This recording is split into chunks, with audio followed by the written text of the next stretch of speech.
오늘 우리에게 주신 말씀은 로마서 10장 17절과 요한복음 20장 24절부터 29절까지의 말씀입니다. 먼저 우리 로마서 10장 17절을 다 함께 읽도록 하겠습니다. 로마서 10장 17절 시작. 그러므로 믿음은 들음에서 나며 들음은 그리스도의 말씀으로 말미암았느니라. 아멘. 그리고 요한복음 20장 24절부터 29절은 교독을 하도록 하겠습니다. 요한복음 20장 24절부터 29절입니다. 제가 먼저 읽겠습니다. 12 제자 중에 하나로서 디두모라 불리는 도마는 예수께서 오셨을 때에 함께 있지 아니한지라.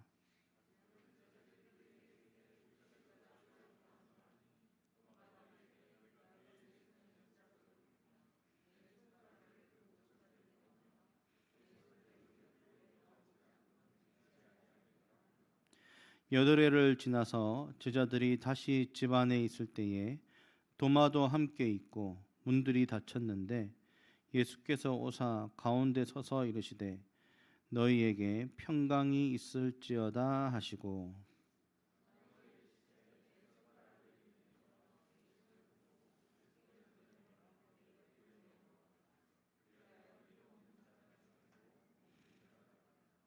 도마가 대답하여 이르되 나의 주님이시요 나의 하나님이시니이다. 29절 같이 읽겠습니다. 예수께서 이르시되 너는 나를 본고로 믿느냐 보지 못하고 믿는 자들은 복되도다 하시니라. 아멘. 이 시간 봄의 영성이라는 제목으로 목사님 말씀 증거해 주시겠습니다.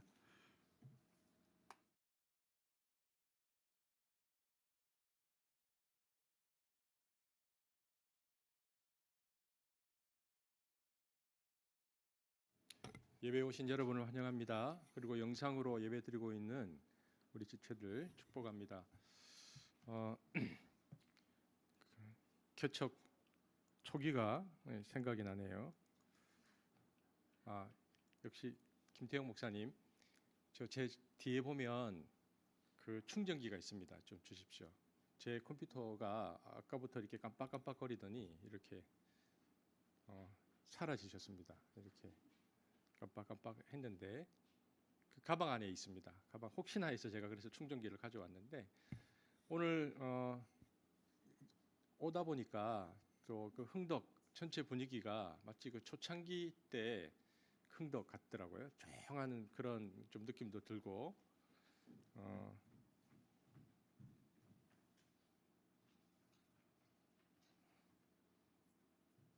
여기까지 줄이 여기까지가 될지 모르겠다.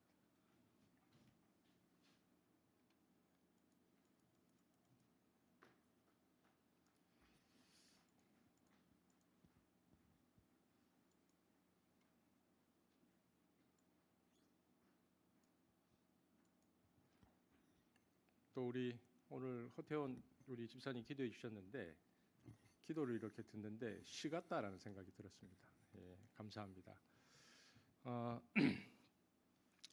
많은 분들이 출타하셨는데 또 오늘 우리가 가족 공동체로 모여서 함께 드리는 이 예배에 또 동일한 하나님의 은혜가 있기를 바랍니다. 제가 기도하고 말씀 전하겠습니다.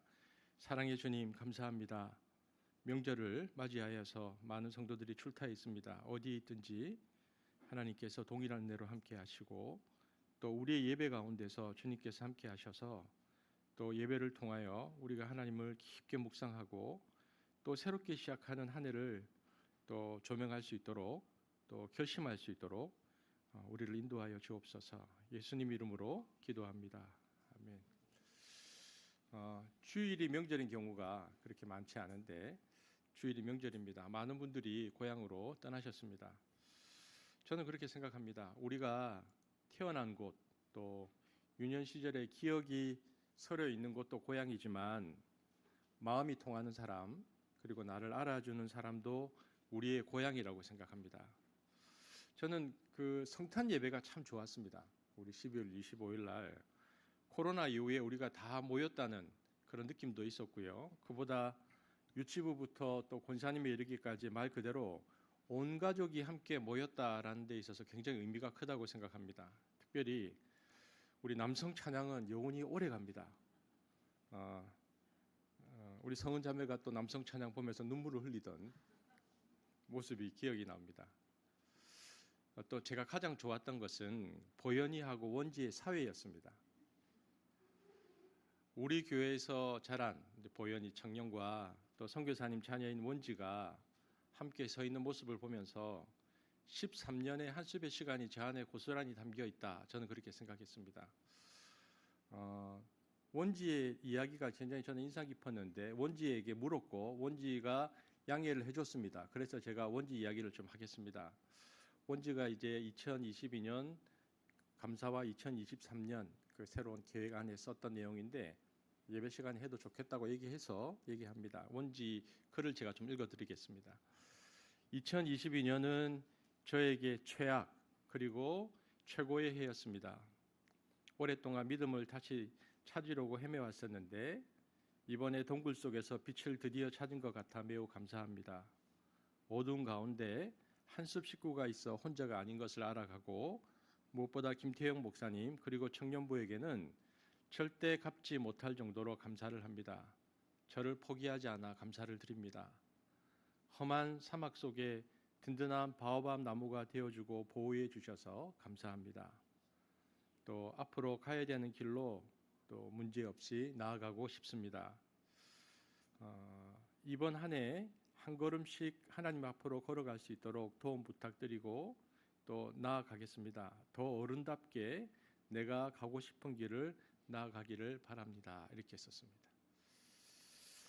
저는 이제 원지 글을 읽으면서 이런 생각을 했습니다. 연약함과 부족함과 잘못을 품어주고 기다려주는 곳, 그러니까 이런 거죠. 연약함을 드러내도 괜찮은 안전지대. 저는 교회의 본질을 이보다 더 잘 표현한 데가 있을까? 이런 생각이 듭니다. 연약함을 드러내도 괜찮은 안전지대. 교회의 중요한 요소는요, 사귐에 있습니다. 코이노니아라고 하는데 성경의 언어를 사용한다면은 코이노니아는 삶의 애환을 깊게 나누는 것을 말합니다. 자신의 연약함과 부족함과 부끄러운 저까지도 다 내어놓을 수 있어야 코이노니아가 이루어집니다. 저는 원지 글을 이렇게 읽으면서 우리 교회도 늘 그랬던 것은 아닐 것입니다. 우리 교회가 완전하다는 뜻도 아닙니다. 다만 적어도 우리 교회에서 자란 또 우리 교회를 다니고 있는 한 청년의 기억에 우리 교회가 따뜻한 어머니 품처럼 자신의 연약함과 부족함까지 참아주고 품어주는 것으로 남아있다는 사실은 우리 모두에게 위로와 소망의 이유가 되고도 충분하다라는 생각을 저는 했습니다. 진정한 교회 모습이 우리 안에 형성되고 있기 때문입니다. 이제 우리의 과제는 무엇인가? 우리의 과제는 그 품이 더 커지고 더 따뜻해져서 우리 교회를 찾아오는 모든 이들에게 쉼터가 되고 샘터가 되어주는 것입니다. 23년도 한 해도 우리 교회가 다른 사람들에게 넉넉한 나무가 되어지기를 축복합니다. 오늘은 어떤 주제로 말씀을 좀 나누려고 하냐면 원래 이제 제가 그 공동의회 드릴 때 에베소서 말씀으로 2주 말씀을 전하겠다고 했는데 오늘 이제 대표 기도를 이렇게 쭉 보니까 허태원 집사님까지 가더라고. 희어까지. 그래서 많은 분들이 출타하시겠구나. 그래서 성경 본문을 좀 바꿨습니다. 바꿔서 따끈따끈한 설교를 준비했습니다. 이제 설교를 막 준비했는데 제가 오신 분들에게 지루하지 않고 재밌는 설교를 해야 되겠다. 그러니까 아내가 묻더라고. 정말 재밌느냐. 그래서 그것은 자신이 없다. 어쨌든 그렇게 제가 얘기를 했습니다. 오늘은 믿음은 어떤 경로를 통해서 발생하는가에 대해서 좀 얘기를 하겠습니다. 과연 믿음은 어떤 경로를 통해서 발생하는가?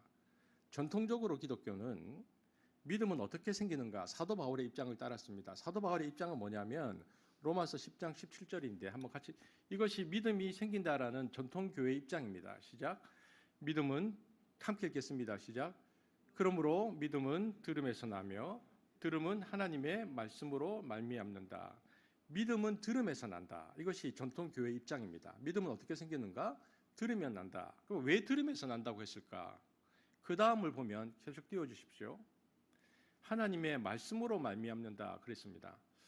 일반적으로 하나님의 말씀, 즉 성경은 시각으로 보는 거잖아요. 성경은 그러니까 읽고 보는데, 그러면 성경을 읽고 보면서 믿음이 생기기 때문에 믿음은 봄에서 난다 해도 별 문제가 없는 것 같은데, 사도 바울은 믿음은 들음에서 난다라고 말했다는 것입니다.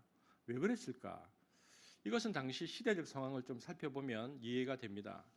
초대 기독교회는, 지금부터 2000년 전 초대 기독교회는 성경을 읽을 수 있는 문자 해독률이 그렇게 높지 않았습니다. 많은 사람들이 글을 읽지 못했죠. 그리고 성경이 흔하지 않았습니다. 그래서 회당에 그리스도인이 모여서 읽는 사본들이 회당마다 있었을 뿐입니다. 그래서 옛날에 회당 예배나 초대 교회 예배를 보면은 독경자, 그러니까 성경을 읽는 사람들이 굉장히 중요했습니다. 그것을 읽는 사람이 따로 있었는데, 일반 회중들은 그들이 읽는 것을 들음으로 예배가 진행되었습니다. 그래서 성경을 읽을 때 읽는 하나님의 말씀을 들음으로 믿음이 생긴다라는 고백이 초대교회에 생긴 것입니다. 그렇기 때문에 초대교회는 기본적으로 청음 공동체입니다. 무엇보다 초대교회는 사도들의 설교, 캐리그마라 그러고요, 권면을 디다케라고 그러는데, 교회의 중요한 요소죠. 캐리그마, 디다케, 제가 조금 전에 말씀드렸던 코이노니아, 그리고 봉사, 디아코니아, 이 네 가지를 교회의 중요한 요소로 보는데, 초대교회는 사도들의 설교 캐리그마와 권면 디다케를 들음으로 그 신앙이 전승되어서 바로 이 들음의 기록이 성경입니다. 이러한 배경하에 사도 바울은 믿음은 들음에서 나며 들음은 하나님의 말씀으로 말미암는다, 이렇게 표현한 것입니다. 오늘 우리가 이제 요한복음 본문을 보았는데요, 이 히브리서 말씀들을 좀 이해하기 위해서 도마가, 우리가 잘 아는 예수님의 제자 중에 도마가 예수님의 부활을 믿지 못했습니다. 제자들이 예수님의 부활을 보았다고 하니까 그 자리에 없었던 도마는 내가 못자국에 손가락을 넣어보고 옆구리 창자국에 내 손가락을 넣어보지 않고는 믿지 않겠다고 강력한 불신앙을 토로합니다. 8일, 일주일이 지난 후에 주님이 도마에게 나타나셨습니다. 손에 못자국을 보이시고 옆구리에 창자국을 보이시면서 네 손가락을 내 못자국에 넣고 네 손을 내 옆구리에 넣어서 나를 믿는 자가 되라 하셨습니다. 이 부분을 현대인의 성경으로 한번 읽어보겠습니다. 우리가 함께 같이 그냥 한번 읽어보겠습니다. 현대인의 성경으로 시작. 다른 제자들이 도마에게 주님을 보았다고 했을 때 그는 예수님의 손바닥에 있는 못자국을 보고 또 그 못자국에 손가락을 넣어보며 예수님의 옆구리에 손을 넣어보지 않고는 믿지 않겠다고 말하였다. 8일 후에 제자들은 다시 집안에 모여 있었고 거기에는 도마도 함께 있었다. 그때도 문이 잠겼는데 예수님이 나타나 그들 가운데 서서 다들 잘 있었느냐 하고 말씀하셨다. 그리고는 도마에게 내 손가락을 내밀어 내 손바닥에 넣어보고 내 손을 내밀어 내 옆구리에 넣어보아라. 그리고 믿음 없는 자가 되지 말고 믿는 자가 되어라 하셨다. 그러자 도마는 손가락을 못자국이나 창자국에 넣어보지도 못하고 그 자리에서 예수님의 부활하신 현실을 인식하고 바로 무릎을 꿇고 나의 하나님이라는 놀라운 신앙 고백을 합니다. 요한복음 20장 28절입니다. 시작. 그러자 도마는 여러분 도마복음이라고 있습니다. 위경 초대교회 위경인데요. 여러분 도마복음을 읽어보면 도마복음에는 손가락을 넣은 것으로 되어 있습니다. 그런데 이제 우리가 보는 요한복음 정통 성경을 보면 넣지도 못하고 예수님의 존재를 깨달았고 고백했다라고 말하고 있습니다. 그때 주님이 이런 말씀을 하셨습니다. 예수께서 도마에게, 현대인의 성경 20장 29절입니다. 시작. 너는 나를 보았기 29절 읽겠습니다. 그때부터 시작. 그때 예수님이 도마에게 너는 나를 보았기 때문에 믿느냐? 나를 믿는 사람이 복이 있다. 여기에서 보면요, 본고로 믿느냐 이렇게 얘기하셨거든요. 예수님께서 주님은 그 말은 보고 믿는 것을 인정하셨습니다. 믿음에 이르는 도구 중 하나가 보는 것이다. 즉 예수님은 봄, 오늘 제목처럼 seeing, 눈으로 보는 것이 믿음에 이르는 하나의 통로가 된다는 점을 분명히 하셨습니다.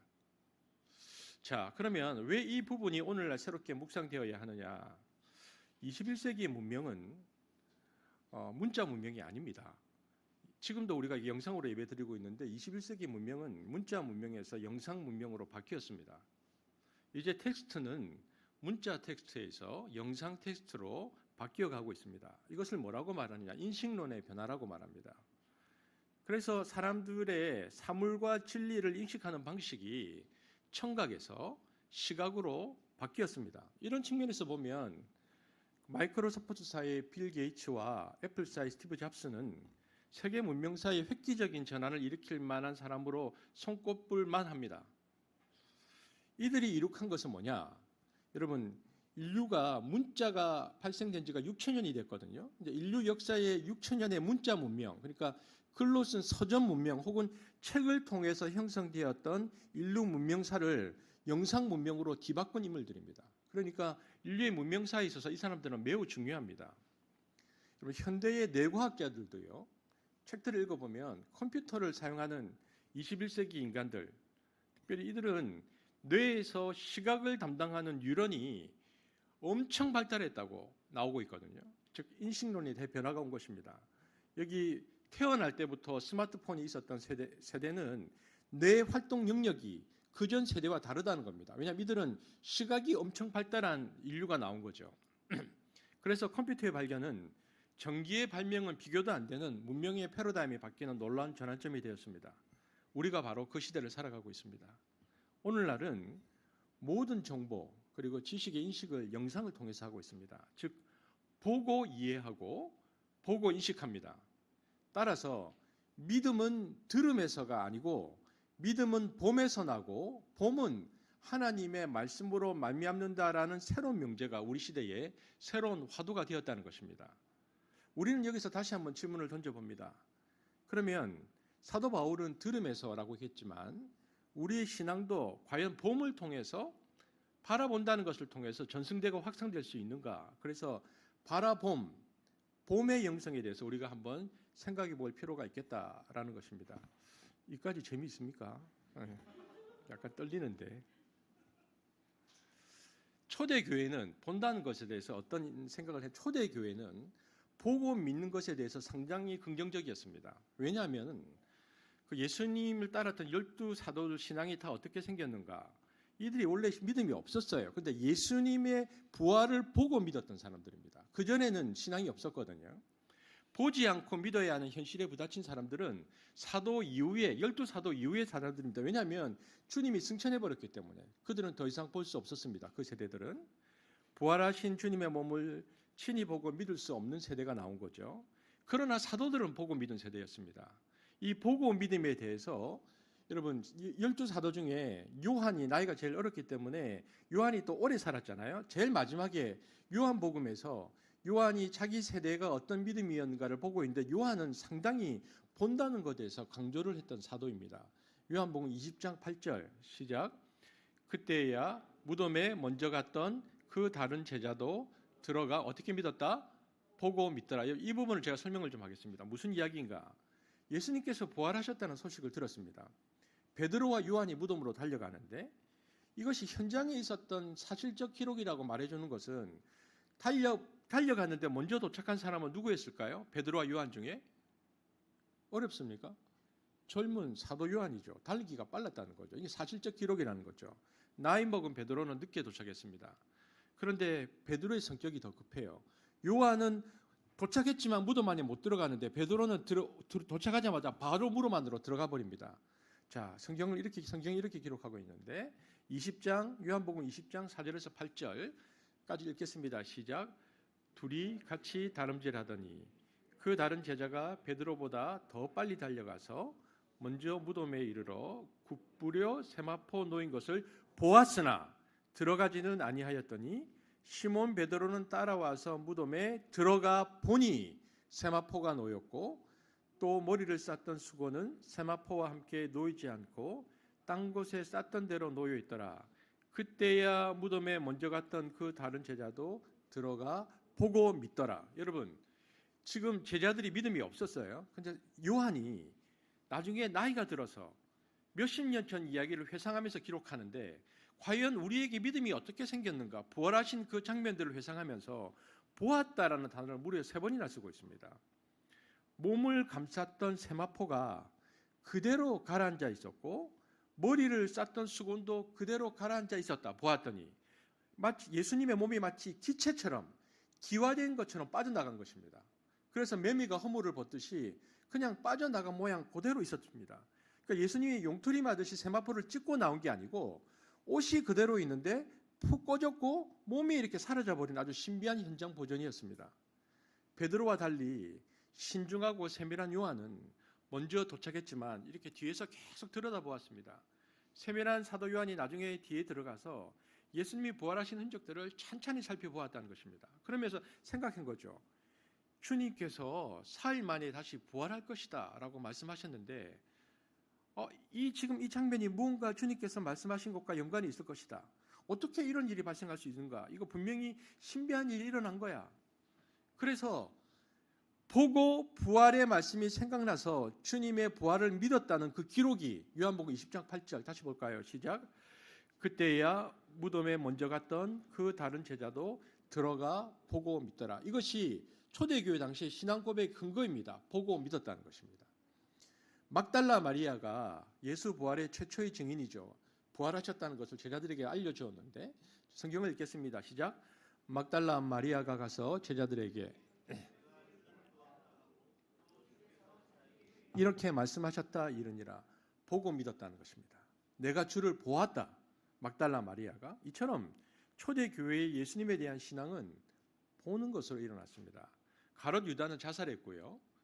그 도마가 어디 갔는지는 보이지 않는데 12제자가 안식 후 첫날 주님이 부활하신 그날 자기들끼리 아마 마가다락방이라고 추정되는 곳에 두려워서 문을 잠그고 모여 있었습니다. 그런데 그들 가운데 갑자기 부활하신 주님이 나타나셨습니다. 문을 열쇠로 따거나 문을 열지도 않은 채 그냥 통과하고 들어와서 제자들 가운데 딱 쓰셨습니다. 그러니까 일반적인 우리의 육체의 몸이 아니고 시공간을 초월한 특수한 몸이라는 것을 알 수 있죠. 그런데 맨 처음에 제자들이 유령인 줄 알았습니다. 두렵고 어리둥절하는 제자들에게 못자국, 창자국을 보이시며 손을 넣어보라 하셨습니다. 그런데 이때 요한복음 20장 20절 읽겠습니다. 시작.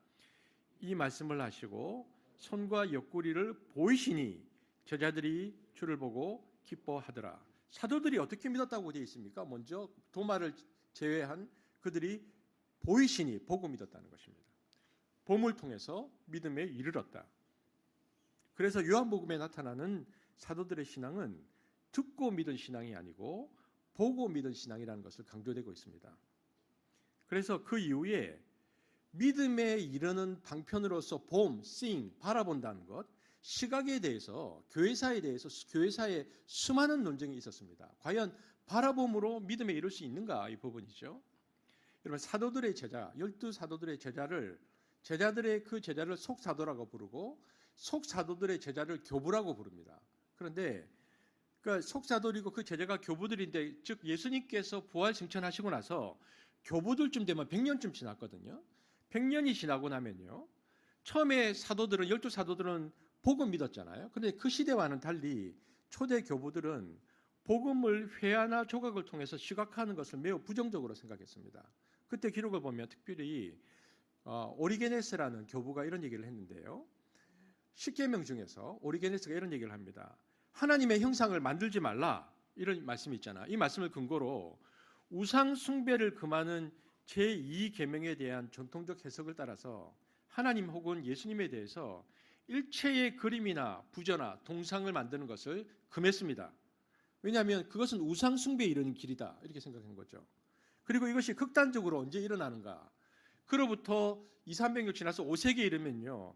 마르세유라는 곳에 있는 감독 세레누스라는 사람이 자기 교구에 있는 모든 그리스도 형상을 우상으로 정지하고 파괴하라고 명령을 내렸습니다. 500년쯤 지나면. 이것은 무슨 말입니까? 자기 교구에 있는 모든 형상을 우상으로 정지하고 파괴하라는 말은 이것은 초대교회 교부들이 우상을 만드는 것을 금지했음에도 불구하고 AD 5세기쯤 가면 수많은 조각과 예수 형상 그림들이 만연했다는 것입니다. 파괴할 정도로 너무 많았다는 것을 알 수 있습니다. 500년쯤 지나면. 왜 만연했을까? 여러분, 원래 초대교회 문명은 지중해 연안 문명입니다. 지도를 보시면 보십시오. 우리가 이제 터키를 중심으로 그 소아시아 7개 교회가 있잖아요.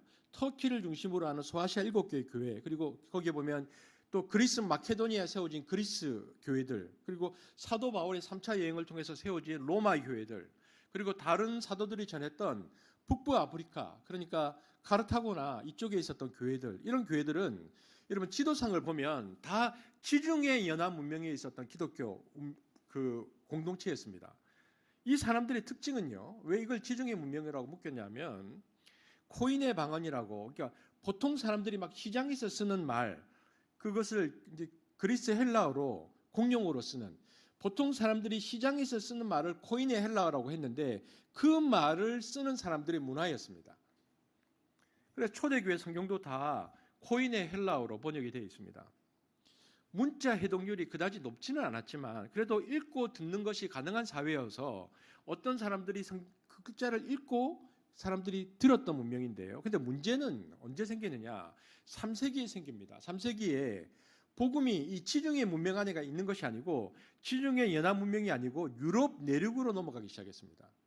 그래서 피레네 산맥과 알프스 산맥을 넘어서 선교사들이 복음을 전하기 시작했습니다.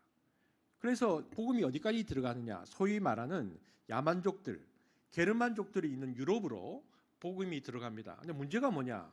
거기 게르만족들을 딱 가서 보니까, 야만족들을 보니까 언어나 문자가 없는 겁니다. 이 사람들은 글이 없는 민족입니다. 그래서 선교사들이 복음을 전파하고 이적 기사도 일어나고 집단 개종도 일어나고 또 교회도 세워졌는데도 문제가 뭐냐?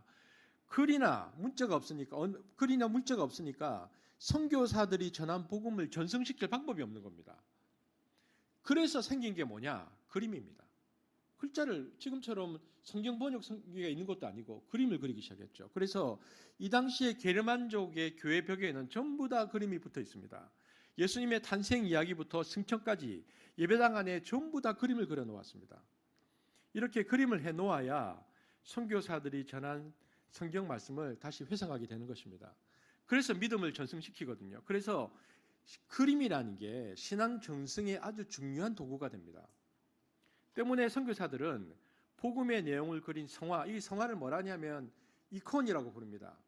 여러분, 이콘, 이게 여기서 이제 우리가 요즘 말하는 아이콘이 나왔죠. 이콘인데 이콘을 통해서 전파한 말씀을 기억나게 하는 방식을 택했습니다. 이 그리스어로 이콘이 영어로 이제 아이콘으로 왔는데, 이콘이 뭐냐면요, 기독교에서 그리스도와 예수 그리스도와 12명의 사도들, 그리고 성모 마리아, 성인들을 그린 그림을 말합니다. 흔히 그림을 성화라고도 하는데, 이런 그림을 또 이콘과 관련된 조각을 성상이라고 하는데, 한번 그림들 제가 이콘들 좀 띄워드릴게요. 이게 이콘입니다. 여기 보면 여러분 이런 그림들 좀 보셨을 텐데, 이제 이게 이콘인데 이걸 성화라고 말하고 이 이콘과 관련된 조각을 성상이라고 말하는데, 보면 주제가 예수님의 12사도, 성모 마리아, 그들이 생각하는 순교자들, 성인들을 그려놓습니다. 그때부터 이 그림을 그리기 시작했습니다. 왜냐하면 글자가 없으니까 복음을 전승시킬 방법이 없는 것입니다. 그래서 3세기부터 이콘이 들어옵니다. 그런데 3세기, 4세기, 5세기에 이르러서 아까 얘기했지만 이 마리세유의 감독 세레누스가 이걸 자꾸 들여다보고 있으면은 우상 숭배를 하게 되어진다. 형상을 만들지 말라 그랬는데 그 그림을 자꾸 쳐다보면 그 그림에 몰입된다. 그래서 모두 파기하라고 얘기한 것입니다. 그런데 이때 아주 균형 잡힌 태도를 가진 교황, 개혁교황이라고 그러는데, 개혁교황 그레고리 1세가 나옵니다. 왜 이 사람을 개혁교황이라고 하냐면 지금 로마에 있는 교황과 비슷합니다. 출신이요. 이 사람은 수도사 출신이고 정통 로마 귀족 출신이 아니었습니다. 그는 기독교 문명 바깥권에 있던 가난한 사람들, 그래서 글 모르는 사람들에 대한 굉장히 따뜻한 연민을 가지고 있었던 교황이었습니다. 그래서 그레고리 1세가 이런 세레누스의 극단적 조치에 대해서 반대 의사를 분명히 했습니다. 그래서 세레누스에 보낸 그 서신이 남아 있는데, 교황이 이렇게 말합니다. 형상 숭배를 금하는 일이 옳지만, 일단 인정해 줍니다. 옳지만 그리스도를 시각화한 형상은 문자를 모르는 일부 무식한 사람들의 책으로서 보존될 수 있다. 이렇게 온전하고 유연한 입장을 취했습니다. 그래서 이 입장 때문에 모든 주교들과 학자들이 모여서 대논쟁을 시작합니다. 그런데 이 논쟁이 무려 200년간 지속됩니다. 과연 보는 것으로 믿음이 전승될 수 있는가? 성상 파괴자들과 성상 옹호자들 사이에 갑론을박이 계속되었습니다. 제가 이제 설교 원고를 김주성 전사님한테 드리면서 이제 그 자료를 이렇게 찾아달라고 했을 때 이번 학기에 학교에서 배웠다 그러더라고요. 이번 학기에서 배운, 그래서 그랬죠. 아, 우리 교회 설교가 신대원에서 배우는 걸 하고 있는구나. 제가 그걸 알게 되었습니다. 그러다가 나중에 보면 교황 이름이 나옵니다. 레오 3세, 그레고리 대제, 레오 4세에 이르는 동안에 정돈되는데요. 최종 언제 전종이 되느냐? AD 787년, 그러니까 예수님께서 돌아가시고 700년이 지나고 AD 787년에 개최된 제2차 니케아 공의회라는 게 있습니다. 거기에서 이 문제가 최종 정돈이 됩니다. 복음 믿는 문제에 대해서. 내용은 이런 것입니다. 어떻게 정돈되었느냐? 무지한 인간들이, 즉 글을 모르는 사람들을 말합니다. 무지한 사람들이 그림을 통하여 하나님께 경배하는 것을 금할 수 없다. 그림을 통한 신앙 정승을 인정했습니다. 700년 걸립니다. 다만 조건이 붙어 있습니다. 성화가 일정 수준의 묘사를 벗어나지 않는 한, 이렇게 전제를 달았어요. 그러면 복음을 전하는 교육적 도구로는 사용될 수 있는데 일정한 수준을 벗어나지 않는 한이라고 전제를 붙였습니다. 무슨 말일까? 성직자들은 이렇게 생각했습니다. 인간의 타락한 본성상 그림이 너무 입체성을 가지거나 하나님에 대한 묘사가 너무 사실적인 경우에는 우상 숭배의 가능성이 생겨날 수 있다. 그래서 어떻게 중세 성화를 그렸는가? 입체화를 못 그리게 했습니다. 입체화를 그리면 안 된다. 전부 평면합니다. 그리고 원근법을 금했습니다. 원근법으로 그림을 그릴 수 없고 입체화로 그릴 수 없다. 원근법과 입체를 딱 금했거든요. 예를 들면 한번 그림 한번 띄워드릴게요. 이렇게 그렸습니다. 보십시오. 이게 지금 무슨 그림이냐면 이 그림이 굉장히 특이합니다. 그러니까 경배의 대상인 아기 예수나 부활하신 그리스도 혹은 성모 마리아를 묘사할 때 제일 중요하잖아요. 근데 이걸 이 사람들이 중요하다는 걸 크기로 묘사했습니다. 그러니까 옆에 있는 신자들의 모습은 마치 걸리버 여행기 속 소인국 난장이처럼 작게 그렸습니다. 입체화를 그릴 수 없고 그렇기 때문에 중요하게 생각하는 성모 마리아 예수를 크게 그리고는 사람들을 작게 그렸죠. 중세에 이런 방식이 채택된 이유는 기술력이 미진했거나 장인의 솜씨가 서툴렀기 때문이 아닙니다. 신의 위대함을 나타내는 수단이 오직 니케아 공의회에서 크기로만 한정되었습니다. 다른 건 하면 안 된다. 왜냐하면 그렇게 하면 사람들이 우상 숭배에 빠진다. 그래서 이런 그림을 그리기 시작했다는 것입니다. 즉 중세 종교화의 이러한 비대칭성은 신과 인간 사이의 위계를 크기로 드러내려고 한 의도의 결과였습니다. 그래서 신과 인간은 다르다. 크기로 표현했습니다. 그래서 여러분 혹시 동방정교회 예배당 안 들어가 보셨죠? 유럽이나 특히 터키나 그리스 지역에 동방정교회 예배당이 그려진 동방정교회는 완전히 예배당이 그림으로 되어 있거든요. 그 하나님과 인간 크기의 비대칭성이 당대 신앙의 바로미터였습니다. 자, 한번 제가 그림을 다시 한번 보여드릴게요. 아까보다 더 심합니다. 이게 동방정교회에 있는 그림인데 이 비대칭성이 과할수록, 그러니까 하나님이 크게 묘사되어지고 사람이 작을수록, 인간이 더 왜소될수록 하나님의 신성을 더 크게 부각하는 겁니다. 아까보다 더 크게 하나님을 묘사해 놓았습니다. 따라서 중세 기독교 문명에서 그림은 독자적인 예술의 영역을 확보하지 못했습니다. 그림은 뭐냐? 오직 복음 전파의 도구로서만이 쓰임받는 하위 문화였다는 거죠. 대부분의 중세 회화에서 보이는 평명성은 바로 이런 염려에서 비롯되었습니다. 그래서 이러한 기독교 성화들을 그리는 분위기 속에서 미술이 발전을 안 합니다. 입체적인 묘사나 원근법의 사용이 철저히 배제되었기 때문에 더 이상 발전하지 않고 이 상태로 머물러 있습니다. 근데 니케아 아까처럼 이 그림을 인정할 때 그림을 통해서 믿음이 전승된다는 니케아 공의회를 보면요, 이런 문서가 남아 있습니다. 성화가 경배가 아닌 존경의 수단으로 쓰여질 수 있다. 이게 무슨 말일까요, 여러분? 니케아 종교회의에서 정의한 경배란 게 무엇일까요?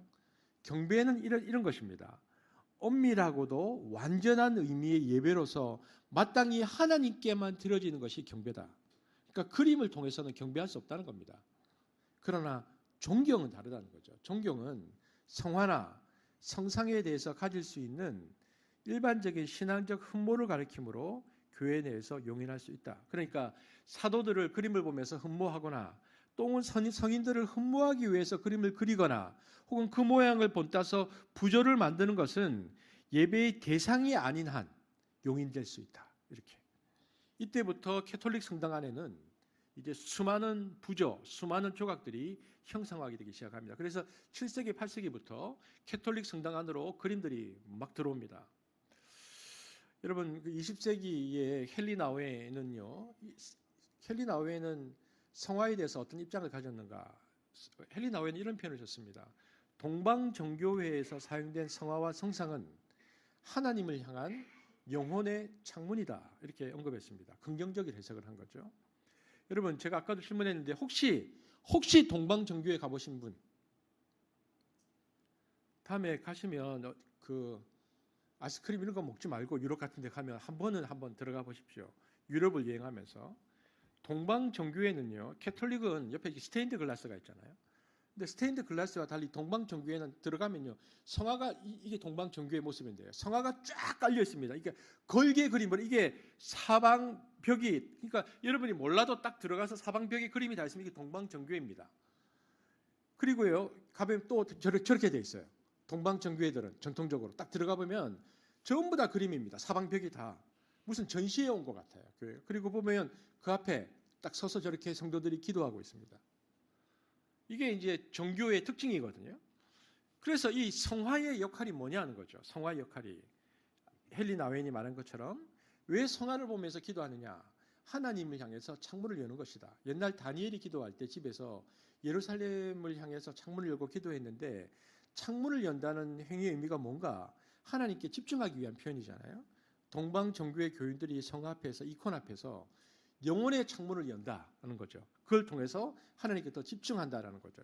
여러분 아현동에 가면 한번 이거 우리나라에 있습니다. 아현동 여기 한번 가보십시오. 아현동에 있는 한국 정교회 성 니콜라스 성당, 아현동에 있는 그 동방 정교회 우리 한국에 있는 이미지입니다. 똑같이 만들어놨죠. 그러니까 교회가 있는데 한국의 아현동에 있는 동방 정교회의 그 안을 내부를 이렇게 살펴보면요. 똑같이 그림을 통해서, 왜냐하면 기독교 전통이 그렇게 왔기 때문에 그 그림을 통해서 하나님께 나아가는 모습을 가지고 있습니다. 다르죠. 우리는 완전히 너무 대조적인 그런 교회에 있습니다. 십자가 외에는 그 어떤 것도 없는 그런 교회죠. 이처럼 니케아 2차 공의회 이후 성상이나 성화를 이상하거나 금지되는 것으로 보지 않고 오히려 이것을 기독교 전통으로 인정했다는 겁니다. 실제로 그래서 중세 수도원쯤 가면요, 성화의 제작과 판매에서 점차 탁월한 전문성을 갖추었고 이후 1000년간 중세 기독교 예술의 구심점이 됩니다. 그렇다면 이렇게 쭉 오다가 1517년 종교개혁 당시에 마틴 루터는 이 그림을 그리는 것에 대해서 그림이 믿음이 전승된다는 것에서 어떤 입장을 가졌는가? 과연 칼빈은 어떤 입장을 가졌는가? 미술과 이미지에 대해서 의외로 종교개혁자들이 굉장히 부정적일 것 같은데요. 상당히 긍정적인 입장을 가졌습니다. 종교개혁자 중에서 그림에 대해서 알러지 반응을 보인 사람들이 있어요. 그러나 특별히 칼빈과 루터는 굉장히 긍정적이었는데, 여러분 루터는 이 그림 있죠. 기도하는 손, 이게 이제 알브레이트 뉘러라는 사람이 만든 그림인데, 이 사람이 1471년부터 1528년인데 마틴 루터 친구거든요. 기도하는 손으로 알려진 이 뉘러와 친구 사이로 마틴 루터는 미술을 애원하고 지원하는데 굉장히 열심히 했습니다. 특별히 그 루터의 그 글들을 보면요, 자신의 글을 쓸 때 그 중간중간에 사파를 굉장히 많이 넣어놨어요. 옛날 기독교 고전 서적들을 보면 페나로 그려진 사파들이 굉장히 많았습니다. 지금 여기 지금 못 띄웠는데 유명한 사파로는 천사와 시르반은 야곱의 페나 이런 게 있습니다. 그러니까 종교 개혁자들은 자기 글에 그림들을 계속 넣음으로 이 그림을 통해서도, 문자가 아니라 그림을 통해서도 믿음이 전승된다라고 생각했던 것이죠. 여러분 칼빈주의, 요즘 칼빈주의 신학자가 있습니다. 그러니까 칼빈을 따르고 칼빈을 연구한 칼빈주의 신학자 중에서 굉장히 유명한 사람이 아브라함 가이퍼라는 분인데, 아브라함 가이퍼가 이런 얘기를 했습니다. 미술은 그 시대의 세계관을 반영한다. 기독교인들에게 있어서 기독교 세계관을 드러내는 기독 미술의 역할은 매우 중요하다. 그래서 신앙을 시각화하는 것에 대해서 칼빈주의 전통은 매우 긍정적입니다. 이런 사람들에 의해서 기독교 미술이 자리를 잡는 것이죠. 보십시오. 믿음은 들음에서 난다. 믿음은 또 봄에서 난다. 여러분, 근데 사실 문자 있잖아요. 문자는 그림과 대립되는 것이 아닙니다. 원래 이제 문자를 보다가 제일 처음에는 그 야만족들에게 그림을 그렸지만 문자와 그림이 대조되는가? 여러분, 소리 있죠. 우리가 지금 제가 내는 이 소리를 어떻게 시각화합니까? 제가 내는 소리를 어떻게 시각화할 수 있죠? 그래서 나온 문자가 표음 문자잖아요. 한글이나 영어는 표음 문자거든요. 예를 들어서 개, 그러면 개를 부를 때 시각화하면 어떻게 됩니까? 기역, 아, 이 되잖아요. 이걸 눈으로 기역, 아, 이에서 시각화하면 부호가 되면 소리를 시각으로 인식하는 겁니다. 이게 표음 문자거든요. 영어로 개하면 dog 하면 D-O-G 하면 이걸 시각화하면 표음 문자가 되는 겁니다. 그래서 표음 문자 체계가 중요하죠. 표음 문자에서는 소리의 그림이 문자입니다. 이 소리가 그림으로 그리면 이렇다는 거죠. 이게 표음 문자죠. 그런데 반면에 더 나가는 표의 문자, 표상 문자라고 하는 것은 어떤 모양이나 형상을 중요시하죠. 그래서 상형 문자라든지 메소포타미아 글자라든지 중국 글자를 보면은 사물의 본질을 형상화합니다. 그래서 여러분 개견자 같은 게 보면 이게 왜 이 글자가 나왔습니까? 개의 옆모습을 한문으로 그냥 만든 겁니다. 그 모습을 그대로. 코끼리 모습을 그린 코끼리 상자, 코끼리 모습을 그대로 글자로 만든 거예요. 거북이 등 껍질, 그래서 구자, 거북이 등 껍질 모습을 그대로 만들어서 글자를 만든 거죠. 그래서 무슨 얘기냐면요. 쓰기와 그리기가 통합된 게 문자입니다. 문자라는 게. 그러니까 쓰기, 그리기가 통합된 시각 언어가 문자거든요. 여러분, 쓰기와 그리기의 통합된 형태가 동양에서 가장 발달한 게 뭘까요? 그게 서예입니다. 여러분, 서예는 의미와 형태를 미학적으로 아주 절묘하게 결합해서 그렇기 때문에 글자인데 이상하게 그게 그림이에요. 서예는. 글자인데 그림이거든요. 그래서 그 자체가 미술이고 그 자체가 조형이 된 정통 동양만이 가지고 있는 아주 독특한 미술의 형태입니다. 요즘 와서 컴퓨터를 통해서 의미와 소리를 조합하는 그거를 만들어 막 내려고 하는 사람들이 아날로그 문명 속에서도 동양에서 이미 서예를 통해서 그림과 문자를 통합했다는 것은 굉장히 놀라운 전통을 가지고 있는 것이죠. 우리가 지금 보고 믿는 것에 대한 기독교적 전통을 살펴보았는데요. 제가 이것을 통해서 말하고자 하는 것은 하나입니다. 보고 믿는다는 것은 불가능하냐? 가능하다는 것입니다. 보고 믿는 것. 우리가 코로나 기간을 지나왔습니다. 우리 이제 31일 되면 마스크 벗는다 이제 3년 만에 많은 변화 중에 가장 두드러진 게 뭐냐면 영상 예배입니다. 그전에는 우리 교회도 영상 예배 안 드렸잖아요.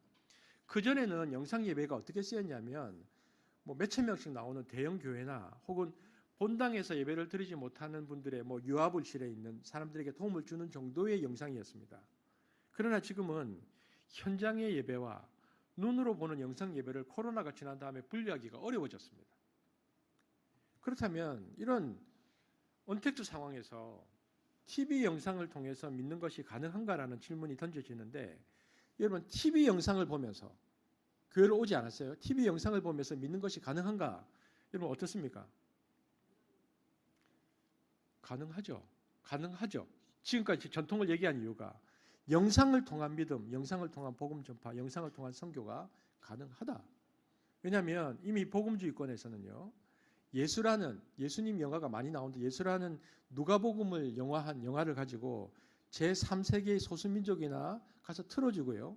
예수를 소개하고 그들이 그 영상을 보고 믿는 일들이 있습니다. 그래서 영상 선교회가 생겼죠. 보고 믿음에 이르는 길을 기독교에서는 긍정적으로 봅니다. 여러분 성령론에 있어서도요. 봄을 통해서 감동과 감화가 일으킬 수 있다고 봅니다. 성령론으로 들어가면 감동은 이런 거죠. 성령의 감화 감동할 때 감동이 어떤 뜻이냐면 성령께서 거룩한 정서를 통해서 의지를 바꾸는 것, 이 감동이라고 말하거든요. 인간의 의지는 이성에 있어서 바뀌지 않습니다. 성령의 역사가 일어나면 우리의 의지의 방향이 그전에는 세상과 자기를 향했는데 감동이 오면 이 방향이 이렇게 바뀌면서 하나님께로 바뀌거든요. 이것을 컨버전, 회심이라고 말합니다. 성령의 감동이 오면 하나님을 향한 방향 전환. 그러니까 욕망을 따라갔던 내 의지가 하나님을 향해서 이렇게 바뀌는데 내 지성과 감성과 의지가 거룩하게 변하죠. 이것이 감동입니다. 성령의 감동은 회심에 있어서 너무나 중요합니다. 왜냐하면은 나 스스로 내 의지의 방향 전환을 할 수가 없어요. 세상과 나를 향한 내 의지의 방향 전환을 내 스스로는 안 되니까 성령이 감동이 와서 그 방향이 바뀌는 거죠. 성령께서 오셔서 우리 무의식 속에 거룩하게 감동을 주어서 내 인격적 혈단이 하나님을 향해서 바뀔 수 있도록 역사하신다. 이게 감동입니다. 그러면 감화는 뭐냐? 성령의 감화는 변화, 감화, 변화가 온다는 것입니다. 감동을 받고 깨닫고 느끼고 하면서 거룩한 변화가 일어나는데 이것은 영상을 통해서 충분히 일어날 수 있다. 영상을 보면서도 왜냐하면 감동과 감화가 와서 내가 믿을 수 있겠다는 것이죠. 그런데 우리가 여기서 한 가지 생각해 보고 싶은 것이 있습니다. 영상, 복음을 통해서 이처럼 기독교의 지식과 정보는 전달될 수 있습니다. 그런데 한 가지 숙제가 있습니다. 지식과 정보는 전달이 되는데 성령의 임재는 어떠냐 하는 거죠. 성령의 감화, 감동은 있습니다. 인간의. 그래서 믿는 역사도 있는데 성령의 임재는 어떤가 하는 부분이죠. 여러분 성령의 임재는 언제 옵니까? 마태복음 18장 20절에 보면 예수님은 두세 사람이 읽어볼까요? 읽겠습니다. 시작.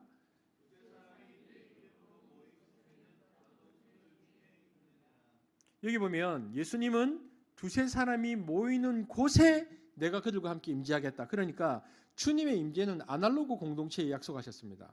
두세 사람이 함께하는 장소, 공간이 있어야 되고요. 두세 사람이 관계, 인격적으로 공동체적으로 있을 때 임재하신다는 것이 임재 조건입니다. 그렇다면 집안에서 컴퓨터를 딱 켜놓고 지금 성령의 임재를 요구할 때 성령께서 임재하실까? 성령께서 기계의 작동에 의해서 내게 임재하실까? 그러면 그걸 딱 끄면 컴퓨터를 보다가 확 꺼버리면 성령이 사라지는가 하는 문제입니다. 여러분 그렇다면 또 다르게 생각하면 영상 예배를 드리면 성령의 임재는 아예 불가능한가? 일단 제가 보수적인 입장에서 말씀을 드리면 거듭난 사람이 디지털 공간 속에서 거룩한 지식과 정보는 공유할 수 있지만 임재는 없다고 보는 것이 보수적인 입장에서의 신학적 성서적 관점입니다. 정보 공유는 임재와 다릅니다. 그렇다면 영상 예배를 드리는 곳에 성령의 임재는 아예 없는가? 예를 들어서 몸이 불편해서 교회를 못 나오시는 분들이라든지 아니면 뭐 북극이라든지 남극에 오지로 파견되어 있어서 교회가 없는 곳에서 영상으로 예배를 드릴 수밖에 없는 사람은 성령의 임재를 경험할 수 없는가? 여러분 성령님이 언택트 가운데에도 임한다는 것은 조건이 있습니다. 어떤 조건이냐?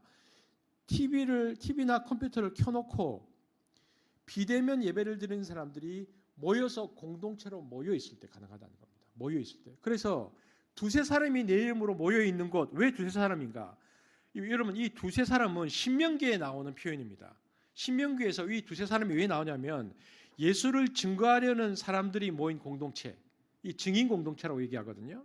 이때 임재하십니다. 그래서 개인으로 주님을 만나는 것이 아니고 두세 사람이 모이는 공동체가 있으면 임재하신다고 하셨기 때문에 공동체를 통해서 아날로그적인 임재를 체험하면서 하나님을 만나는 것이 예배의 필수 불가결한 것, 조건이라는 것을 기억하고 불가피한 상황이 아니면 히브리서 10장 25절처럼 모이기를 피하는 어떤 사람들의 습관과 하지 말고 함께 예배하도록 힘써야 한다는 것입니다.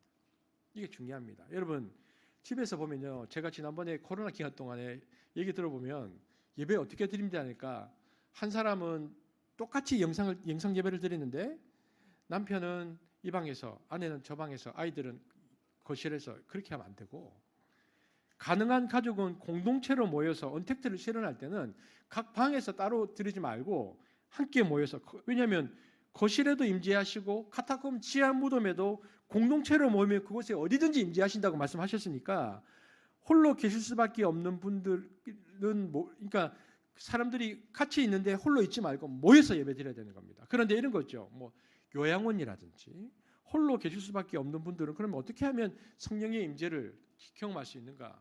그래서 함께 방문하는 신방 예배가 중요한 것입니다. 함께 가서 몇 사람이 함께 가서 찬양을 부르고 예배를 드리면서 그들에게 단순히 소식만 전해주는 것이 아니고 예배를 드릴 때 그곳에 성령의 임재가 오기를 우리가 기다리는 것이죠. 그러나 공동체 없이 나는 교회는 난 하나님 믿는데 교회는 싫어. 나 혼자 그냥 믿어. 나 혼자 그냥 영상 보고 믿고 나 혼자 영상으로 헌금 보내면 돼. 거기에는 정보와 지식은 가지만 임재의 조건은 없습니다. 임재는 교회를 통한 임재입니다. 그래서 신앙고백 공동체, 증인으로서의 공동체가 최소한의 임재 조건입니다. 여러분 보십시오. 이스라엘이 430년간 이집트에 있다가 이스라엘이라는 민족으로 딱 거듭났습니다. 2달 만에. 이스라엘이 왜 이스라엘이 되었는가? 홍해를 함께 건넜던, 함께 했었던 그 놀라운 체험. 그러니까 한 시공간 안에 함께 경험한 그 하나님 체험 때문에 이스라엘은 신앙으로 하나가 되는 겁니다. 그래서 이스라엘이 그걸 잊어버리지 않으려고 유월절을 계속 지키고 그리고 절기로서 계속 그들이 지키는 이유들이 그들이 함께 있었던 경험을 끊임없이 공유하는 것입니다. 그래서 한 성령의 감화 감동을 한 장소에서 동시에 체험할 때 신앙의 아이덴티티, 정체성이 형성되는 것이고 그것이 공동체가 체험할 때 비로소 신앙 공동체가 나오는 것입니다. 그러니까 교회는 성령이 역사하는 그 체험을 공동체가 함께 반복할 때 그 경험을 통해서 강한 교회가 되고 분명한 정체성이 있는 교회가 되는 것입니다. 그래서 함께 모여서 이게 아우라라 그랬잖아요. 이 공간에서 임재하시는 그 성령의 경험을 반복할수록 그 교회는 설교 초대에 말씀드렸지만 가장 안전한 지대, 모두를 품어낼 수 있는 교회가 된다는 것입니다.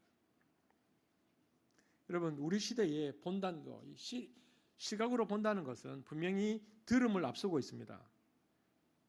저는 그래서 요즘 그러니까 지금부터 20-30년 전에 전도사 했던 때가 너무 감사했습니다. 요즘 시대에 태어나면 막 영상 만들고 그냥 너무 힘들 것 같아요.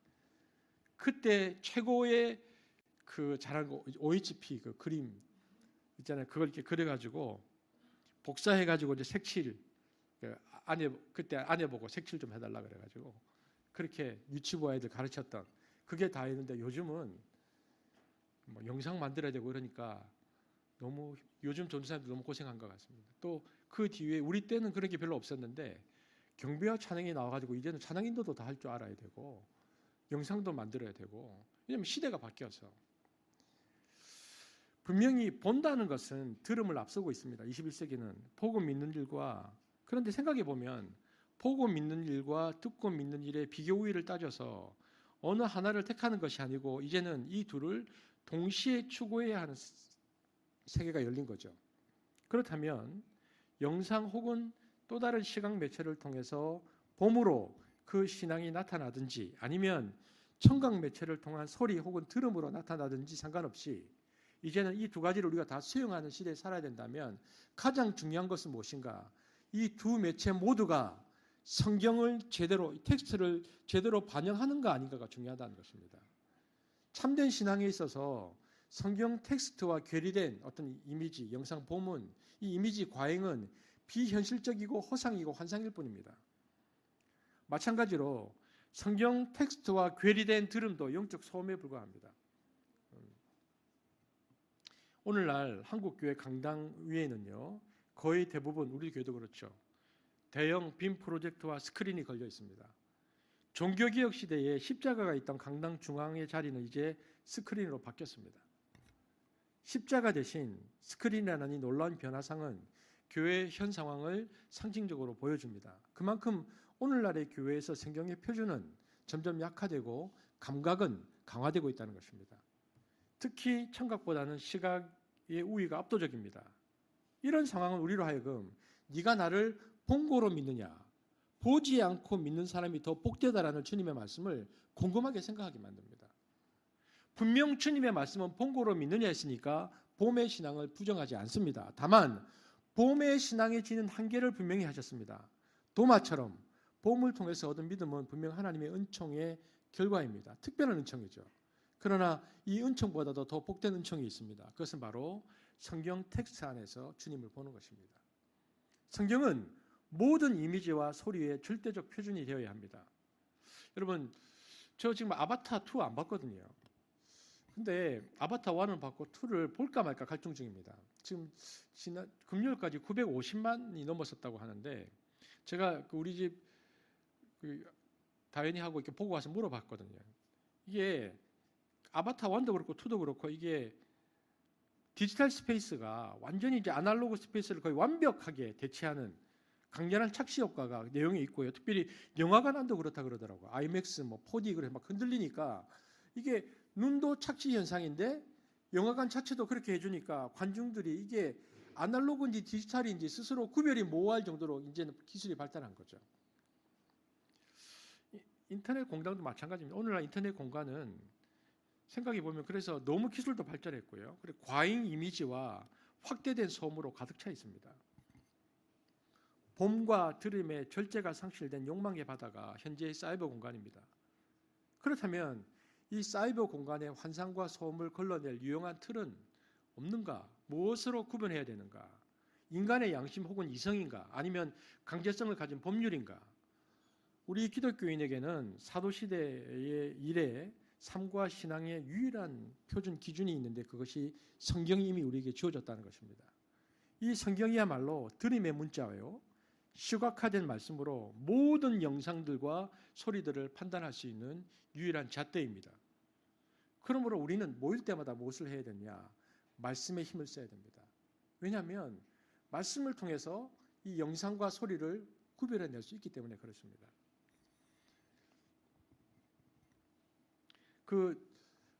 옥종태 간사님 아마 이 영상 듣고 계실 수 있는데 제가 몇 번한테 말씀드렸는데 옥종태 간사님이 현재 피지에 가 계신데 그 옆에 있는 교회에 출석하는데 그 설교 적응을 못하게 했다 하시더라고요. 왜 그러냐니까 너무 짧다 그러더라고요. 여러분 그런데 굉장히 중요합니다. 왜냐하면 설교 시간 1시간 정도의 설교 시간을 확보하는 데는 진짜 어렵습니다. 줄이는 건 쉬운데 줄였다가 다시 그 시간을 확보하는 건 굉장히 어렵습니다. 20분, 25분 설교하던 교회에서 30분 정도 설교를 확보하는 것 굉장히 어렵습니다. 여러분, 왜냐하면 일주일에 한 번 듣는 이 말씀이 우리의 삶의 현실을 반영할 뿐만 아니라 영상, 시각이라든지 청각의 소음과 같은 바다니 스페이스 공간에서 디지털 공간에서 우리를 구별해낼 수 있는 유일한 표준이라면 우리는 모일 때마다 말씀에 힘써야 됩니다. 모여서. 그래서 교회는 말씀 공동체가 되어 말씀을 듣고 말씀을 나누는 곳이어야 하고요.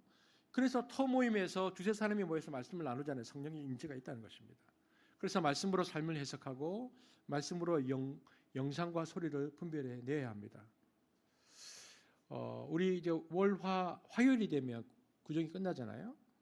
구정 이후에 다시 50일 큐티 나눔이 시작되었습니다. 저는 새롭게 다시 한번 우리가 도전할 수 있으면 좋겠습니다.